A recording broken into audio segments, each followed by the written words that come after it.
Hare Krishna, everyone. Hare Krishna. We're here.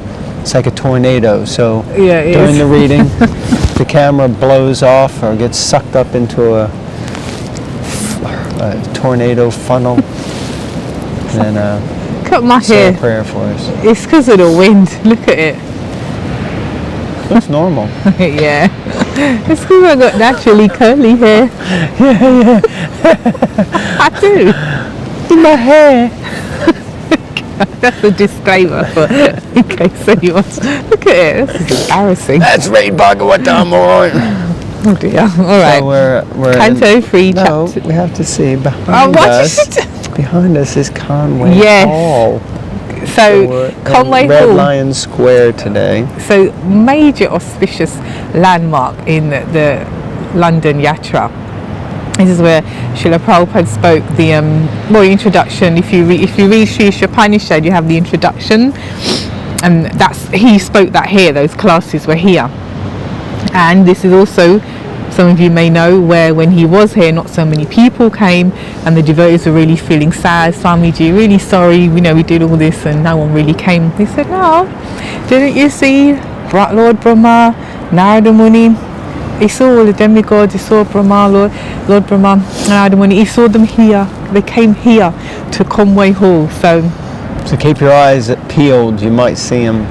So that's quite a story. And if you've got Rancho Prabhu's book, When the Sun Shines, there's lots of nice nectarian stories to do with the London Yatra in that book. I'd highly recommend it. Very sweet. So yeah, very major landmark. If you've read the book and you have a copy, put it in the comments, Yes. thumbs up. And if you want a copy, let us know. We'll sort one out for you. You can private message us. It's called When the Sun Shines, Yeah, and we now will the sun post it to you. stopped shining. It was shining a minute ago, blinding us. But not we'll post it to you. Not for free So though, we're sorry. reading Srimad Bhagavatam today. We'll sort out the post, you know what I mean. Anyway, Canto 3, Chapter 24, Text 16. Om Namo Bhagavate Vasudevaya. Om Namo Bhagavate Vasudevaya. Om Namo Bhagavate Vasudevaya. Alright, text 16. O Kardama, this is Lord Brahma speaking. I know that the original Supreme Personality of Godhead has now appeared as an incarnation by his internal energy. He is the bestower of all desired by the living entities, and he has now assumed the body of Kapila Muni. Purport. In this verse, we find the words Purusham Avartinam Swamayaya. The Supreme Personality of Godhead is everlastingly, eternally the form of Purusha, the predominator or enjoyer. And when he appears, he never accepts anything of this material world, of this material energy. The spiritual world is a manifestation of his personal internal potency, whereas the material world is a manifestation of his material or differentiated energy. The word Swamayaya, by his own internal potency, indicates that whenever the Supreme Personality of Godhead descends, he comes in his own energy.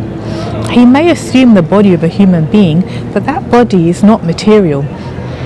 In Bhagavad Gita, therefore, it is clearly stated that only fools and rascals, mudas, consider the body of Krishna to be the body of a common human being. The word Sevadim means that he is the original bestower of all the necessities of life upon the living entities. In the Vedas also it is stated that he is the chief living entity and that he bestows all the desired necessities of other living entities. Because he is the bestower of the necessities of all others, he is called God. The Supreme is also a living entity. He is not impersonal. As we are individual, the Supreme Personality of Godhead is also individual, but he is the Supreme Individual. That is the difference between God and the ordinary living entities. That's a nice point, that the material manifestation is his spiritual energy. I mean, a simple point, but nice. And then the material... No, I got that wrong. The spiritual manifestation is his spiritual energy, and then the material manifestation is his material energy. But as it says in Bhagavad Gita, I'm going to not remember the verse now. Oh God. Both the material and spiritual energies come from me.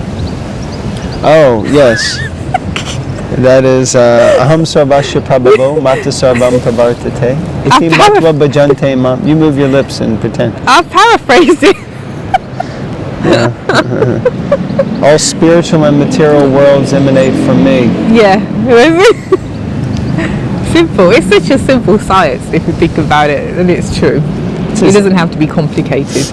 God is a person, as Prabhupada says, but the only difference is he's a supreme person. Really, there you go. That's the only difference, yeah. Yeah. So if you're the supreme person, then you can be God. Hare Krishna. Text 17. By mystic yoga and the practical application of knowledge from the scriptures, Kapila Muni, who is characterized by his golden hair, his eyes just like lotus petals, and his lotus feet which bear the marks of lotus flowers, will uproot the deep-rooted desire for work in this material world.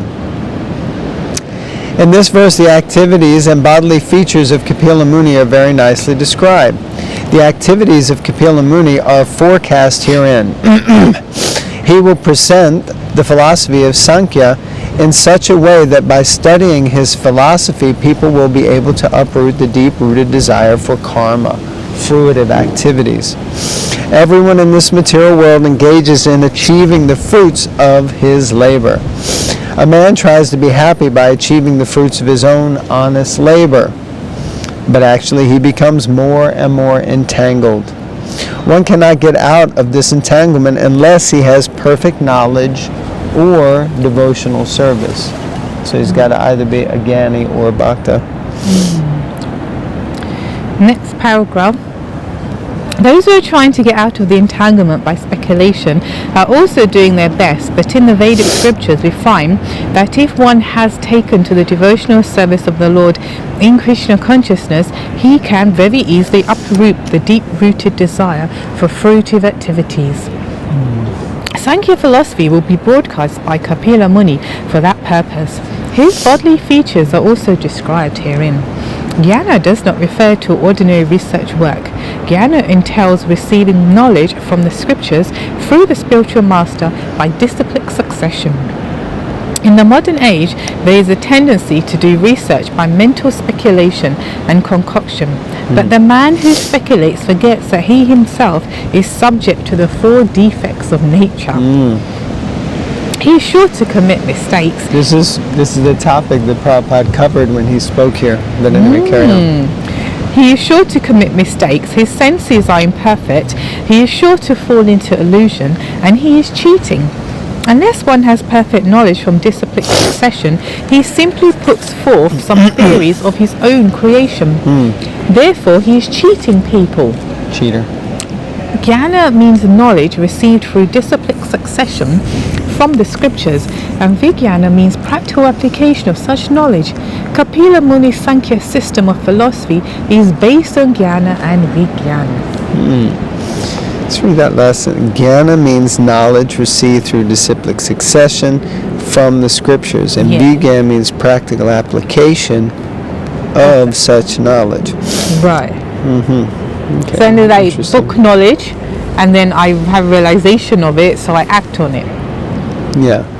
So it's also Prabhupada is qualifying Gyan here as coming in disciplic succession, which often he criticizes the Gyanis, but here we see that their knowledge, actual Gyan, but he doesn't say Divya Gyanam, he just says Gyan. So interesting. Okay. Text 18. Lord Brahma then told Devahuti, "My dear daughter of Manu, the Supreme Personality of Godhead, who killed the demon Kaitaba, is now within your womb. He will cut off all the knots of your ignorance and doubt. Then he will travel all over the world." Purport. Here the word avidya is very significant. Avidya means forgetfulness of one's identity. Every one of us is a spirit soul, but we have forgotten. We think, I am this body. This is called avidya. Samshaya granti means doubtfulness. The knot of doubtfulness. Yeah, because granti means knot. Granti bandhanam, when you perform the marriage ceremony, it's tying the knot of bandhanam. Bandu. Huh? In Gujarati, bandu, to band is to tie. Oh, okay, interesting. So like that. The knot of doubtfulness is tied when the soul identifies with the material world. That knot is called ahankara, the junction of matter and spirit. Interesting definition for ahankara. By proper knowledge received from the scriptures in disciplic succession and by proper application of that knowledge, one can free himself from this binding combination of matter and spirit. Brahma assures Devahuti that her son will enlighten her, and after enlightening her, he will travel all over the world, distributing the system of Sankhya philosophy. Next paragraph. Oh, normally you give a comment. No? Okay. The word samsaya means doubtful knowledge. Speculative and pseudo-yogic knowledge is all doubtful. At the present moment, the so-called yoga system is prosecuted on the understanding that by agitation of the different stations of the bodily construction, one can find that he is God. The mental speculators think similarly, but they are all doubtful. Real knowledge is expounded in Bhagavad Gita. Just become Krishna conscious. Just worship Krishna and become a devotee of Krishna. That is real knowledge, and anyone who follows that system becomes perfect without a doubt. Wow. So Bhagavad Gita says, just become Krishna conscious, worship Krishna and become a devotee of Krishna. And that's it. It's so simple, like Prabhupada said. The process is so simple. Yeah, the process is simple. The application, that's where it gets challenging. But that's due to our own conditioning, surely. Yeah, but this whole thing is describing our own conditioning. It's avidya. It talks about it. It's ignorance. But our conditioning is the fact that we're forgetful of our original identity as eternal servants of Krishna and spirit souls. So, you're saying it's simple. Yeah, that's simple. I just said it, but in 10 minutes or even right now, I'm thinking, I'm this body. The sun is bright in my eyes. No, it's not. It's like it's like all these. We just think like bodies instead of thinking like spirit souls. Maybe one day I can think like a spirit soul. Okay, here it goes. Oh God! We didn't do that on purpose. Try one more time. Oh good. It's like a tsunami. A tsunami, it happens in water with big waves. Right, so this is a wave of wind. It's a tornado. Okay, it's a tsunami of wind, which is called a hurricane or a tornado. All right, what should we do? We're going to keep reading. Oh, okay. Text 19.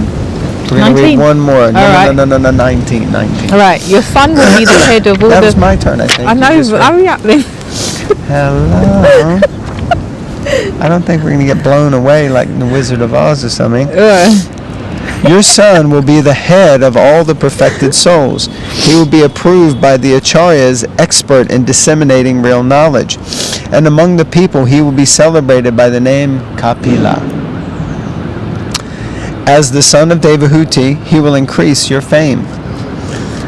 Sankhya purport. Sankhya philosophy is the philosophical system enunciated by Kapila, the son of Devahuti.